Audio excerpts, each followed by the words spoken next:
Hello all, అందరు బాగున్నారా? Welcome back to our channel. Previous వీడియోలో కాకరకాయలు హార్వెస్ట్ చేసాం కదా, సో వాటితో స్టఫ్డ్ కాకరకాయ కారం చేస్తున్నాను. ముందుగా కాకరకాయలను గల్లుపు వేసి బాగా కడిగి కట్ చేసి గింజలను తీసేయాలి. తర్వాత వాటిలో వాటర్ని పిండేసి పక్కన పెట్టుకోవాలి.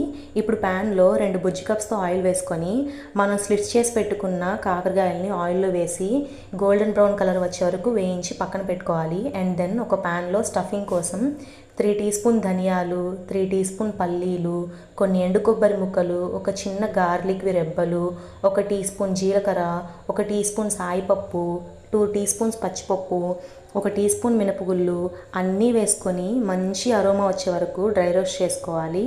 లాస్ట్లో గుప్పెడు కరివేపాకు కూడా వేసుకొని డ్రై రోస్ట్ చేసుకోవాలి. అసలు ఈ దినుసులు మాడకూడదు, బికాజ్ మాడితే టేస్ట్ అస్సలు బాగోదు. ఇప్పుడు ఈ వేయించినవన్నీ బాగా చల్లారాక మిక్సీలోకి వేసుకొని కొంచెం గల్లుపు వేసి ఫైన్గా పౌడర్ చేసుకొని గ్రైండ్ చేసుకోవాలి. ఈ పౌడర్ని కాకరకాయల్లోకి స్టఫ్ చేసి పెట్టుకోవాలన్నమాట. సో కాకరకాయ అంటే చాలామందికి ఇష్టం ఉండదు, కానీ ఈ స్టఫ్డ్ కాకరకాయ కారం చేసి టేస్ట్ చూస్తే ఒక్కసారి టేస్ట్ చేసిన వాళ్ళు అస్సలు మర్చిపోలేరు. ఇది ఆంధ్ర స్పెషల్ అయిన స్టఫ్డ్ కాకరకాయ కారం కదా మరి. సో ఇప్పుడు ప్యాన్లో ఉన్న ఆయిల్లోనే కొన్ని దంచిన వెల్లుల్లి రెబ్బలు, కరివేపాకు ఫ్రై చేసి ఆల్రెడీ స్టఫ్ చేసి పెట్టిన కాకరకాయలని ఒక్కొక్కటిగా ఆయిల్లో జాగ్రత్తగా వేసి ఒక 5 మినిట్స్ పాటు ఫ్రై చేసుకోవాలి.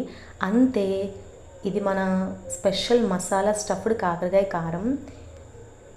ఇప్పుడు ఈ మసాలా ప్రతి కాకరకాయలో జాగ్రత్తగా నింపేస్తాం కదా, సో మధ్య మంట మీద నెమ్మదిగా వేయిస్తుంటే కాకరకాయ లోపల బాగా కుక్ అయ్యి బయటికి తేలికగా క్రిస్పీగా తయారవుతాయి. వంటగదంతా మంచి స్మెల్ వస్తుంది. ఒకసారి ట్రై చేసి ఎలా వచ్చిందో నాకు కమెంట్ సెక్షన్లో చెప్పేయండి.